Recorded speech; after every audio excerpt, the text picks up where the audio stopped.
Hello students, today we are going to discuss one more concept from sexual reproduction in angiosperms. The concept is structure of pollen grain. The study of external morphology of mature pollen grain is called palynology. Shape of pollen grain. Pollen grains are generally spherical in shape, whereas the pollen grains of pines are wing shaped. Size of pollen grain. Generally, the diameter of pollen grain is 25 to 50 micrometers. The smallest pollen grain is around 6 micrometers. Example, Myosotis species. Wind-borne pollen grains can be as large as about 90 to 100 micrometers. Structure.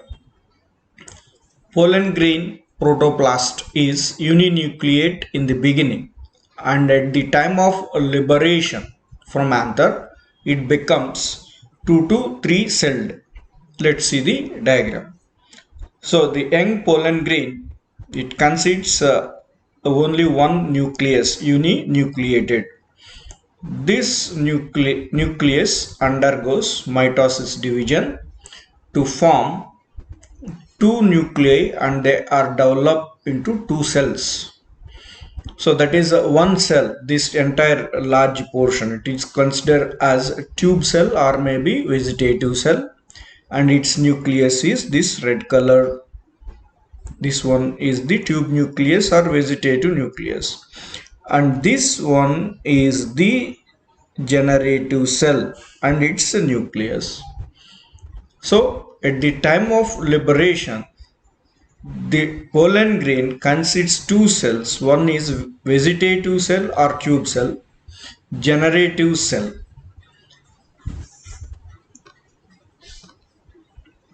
The covering of pollen grain is called sporoderm. Sporoderm has two layers. They are outer axine and inner intine. See in this picture. So the total outer covering of this pollen grain is called as sporoderm, and it has this outer wall, it is called as axine, and this inner layer, it is called as the intine. Axine. It is outer thick and tough sculptured layer. It is made up of sporopollenin, and let's see the diagram. So this outer surface, it is called as the outer layer is called as axine, and it is made up of a substance called as the sporopollenin. Let's see the what are the functions of this sporopollenin. Sporopollenin is one of the most resistant biological material. It helps the pollen grains to survive in unfavorable conditions like high temperature, strong acids, alkalines. The pollen grains are well preserved as fossils because of the presence of sporopollenin. So fossils are survive several years. So to preserve that many years of these pollen grains is due to presence of sporopollenin in their walls. Axine possesses proteins for enzymatic and compatibility reactions. Compatibility means suitable. So this compatibility term is used in the pollen and pistil interaction that we can discuss later in the concept. So when pollen is pollinated and shed onto the stigma, if it is suitable, that means compatible, then only it germinates on the stigma. because many flowers are producing pollen grains and they are carried by wind or maybe insect to the different plants. For example, hibiscus is producing pollen grains that is carried towards the rose flower. So these two are the different species. When the pollen grain is not compatible, not suitable, then stigma and pollen interaction does not succeed and pollen grain does not germinate. Axine is differentiated into outer ectexine and inner endexine. Let's see the flow chart of this differentiation of this axine. Axine, it is differentiated into outer ectexine and inner endexine.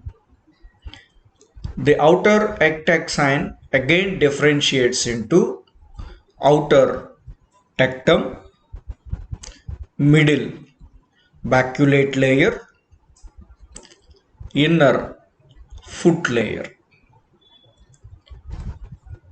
Tectum provides a characteristic design or sculpture over the surface of pollen grains like spines, tubercles and reticulations, etc.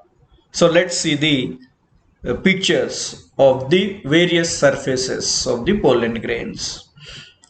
So in this pollen grain, the outer surface having spine-like structures. These spine-like structures are formed or produced by this tectum, outer layer of ectexine.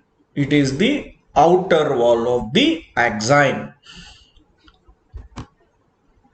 And in second picture, this pollen grain surface having tubercles, that means tube-like structures are formed on the surface of the pollen grain. And in third picture, these reticulations are present on the surface of the pollen grain. All these different surfaces on the surface of the pollen grain is due to tectum. Tectum can help experts to identify the pollen grains and refer them to their families, genus or species. So here it is clear, due to the surface of these pollen grains, we can identify the families, genus or maybe species, and also we can say that different species pollen grains having different surface structures. The different structures, surface structures, is due to presence of tectum.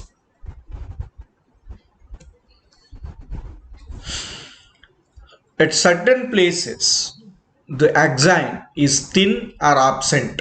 These areas are called germ pores if the pore is rounded, or that areas are called germinal furrows if the pore is elongated. We will see the diagrams in the later points. Pollen grains with 3 germ pores are called as the tricolpate. This tricolpate pollen grains are present in dicots. Let's see the picture.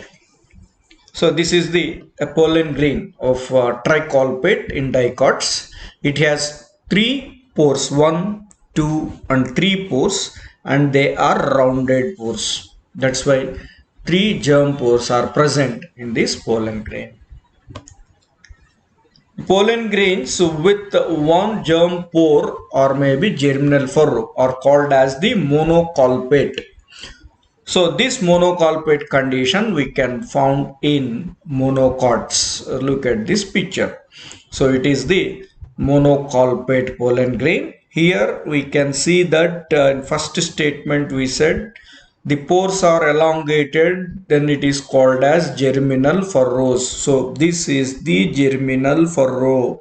The pore is elongated, and whereas in first feature, the pores here and these three pores are rounded, germ pores these are, and here the pore is elongated, then it is called as the germinal furrow.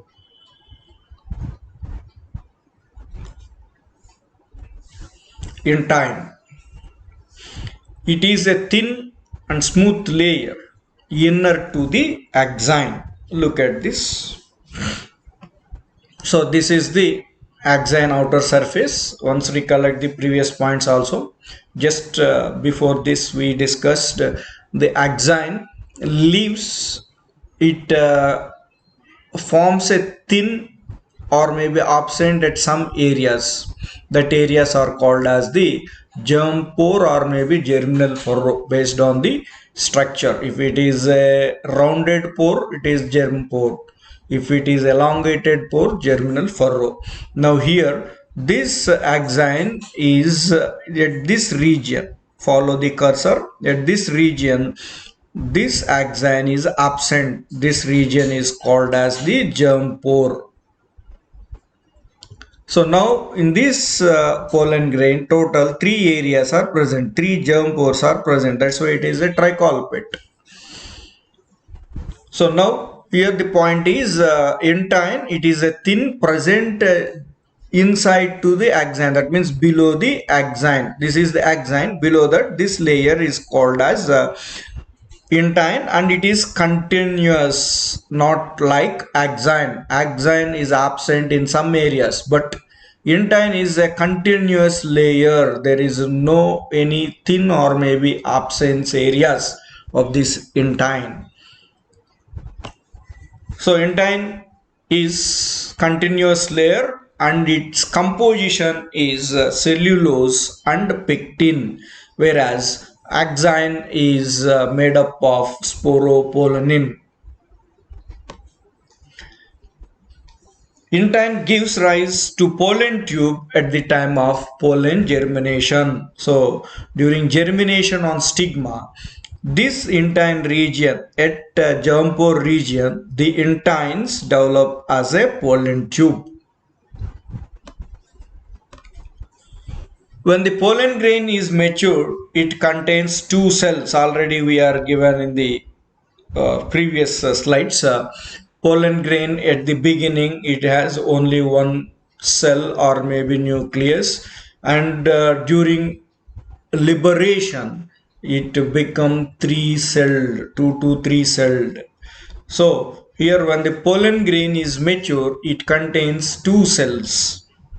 They are vegetative cell or tube cell and generative cell. See in this diagram. So same, we are explained the same picture in the previous slide also. So young pollen grain consists only one nucleus. It undergo mitosis and it form two nuclei and they are developed into two cells. So one is the entire blue color portion is tube cell or vegetative cell, and this smaller, this one is the generative cell. So that's why 2 to 3 cell stage at the time of liberation. Vegetative cell, it is also known as a tube cell. So this entire blue region, it is a vegetative cell or tube cell. It consists a nucleus. It is bigger than the other cell. It has abundant food reserves for future utility. It has a large irregular shaped nucleus, large nucleus when compared to the generative cell. Now generative cell. So here it is in this diagram. This is the generative cell and this entire, it is the vegetative cell and it is vegetative nucleus or tube nucleus. So generative cell, when compared to the vegetative cell, it is a smaller, and this generative cell floats in the cytoplasm of the vegetative cell or tube cell. So this generative cell has dense cytoplasm and a small nucleus. During pollen germination, generative nucleus undergoes mitosis to form two male nuclei or two sperm nuclei or two male gametes. In over 60% of angiosperms or flowering plants, the pollen grains are shed at two cell stage, that is vegetative cell and generative cell stage. So over 60% of flowering plants, the pollen grains are fall on stigma at two cell stage. The two cells are vegetative and generative cell. In remaining 40% of flowering plants, the pollen grains are shed at three celled stage, that is vegetative cell and two male nuclei. Now let's see that. In previous slide, last point we discussed that during germination, generative nucleus undergo mitosis division to form two nuclei. The two nuclei are called as sperm nuclei or male nuclei or male gametes. So before shedding or liberation from anther itself, in this 40% of flowering plants, generative cell undergo division before liberation. Whereas in first point, in 60% of angiosperms, the generative cell undergo division after liberation or after shedding on stigma. It is possible to store pollen grains of a large number of species for years by storing them in liquid nitrogen at minus 196 degrees centigrade.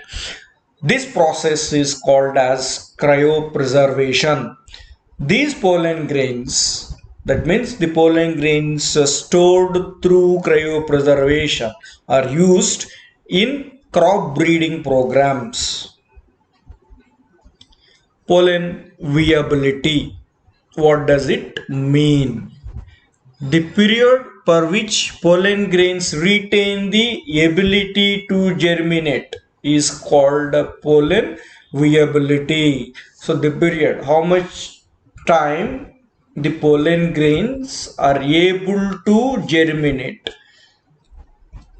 So this pollen viability is highly variable in different plant species. That means the variability of pollen grain is different in different types of species. The pollen viability is just 30 minutes in rice and wheat. And in some plants, the pollen viability is some months. In the plants of Leguminosae family, the plants of Solanaceae family, and the plants of Rosaceae family. In these plants, the pollen is viable for few months. Whereas in rice and wheat, the pollen grains are viable. That means able to germinate within 30 minutes. After that, they cannot viable. The factors affecting pollen viability: relative humidity, temperature, UVB radiations, transport. The transport is nothing but the pollen grains are transferred from one flower to another flower, or anther to stigma of another flower of the same plant. This process we will call as the pollination. So transport here nothing but how the pollen grains are transferred from one plant to another by wind, by water, by insects, by animals. Pollen allergies. Pollen grains are produced in large number, especially in Anemophilus species. Anemophilus species is nothing but the plants which are pollinated by wind. So they produce large number of pollen grains because more pollen grains are wasted before reaching to the stigma. That's why they are producing more number of pollen grains. Some individuals develop allergy to pollen, producing bronchial afflictions and chronic respiratory disorders like asthma and bronchitis. The major contributor to pollen allergy is Parthenium or carrot grass. This plant entered in India as contaminant with imported wheat from other countries. The other common source of pollen allergy, that means other plant pollen grains which are causes this pollen allergy, that is Amaranthus, Chenopodium, Cynodon, Prosopis, Ricinus, Sorghum. From pollen grains of these plants also causes pollen allergy. Pollen grains as source of nutrients. Pollen grains are rich in nutrients. The nutrient composition in pollen grain is proteins 7 to 26%, fats 0.9 to 14.5%, carbohydrates 24 to 48%. Pollen grains are used as food supplement in the form of pollen tablets or syrups. Thank you. We can discuss one more concept in the next part.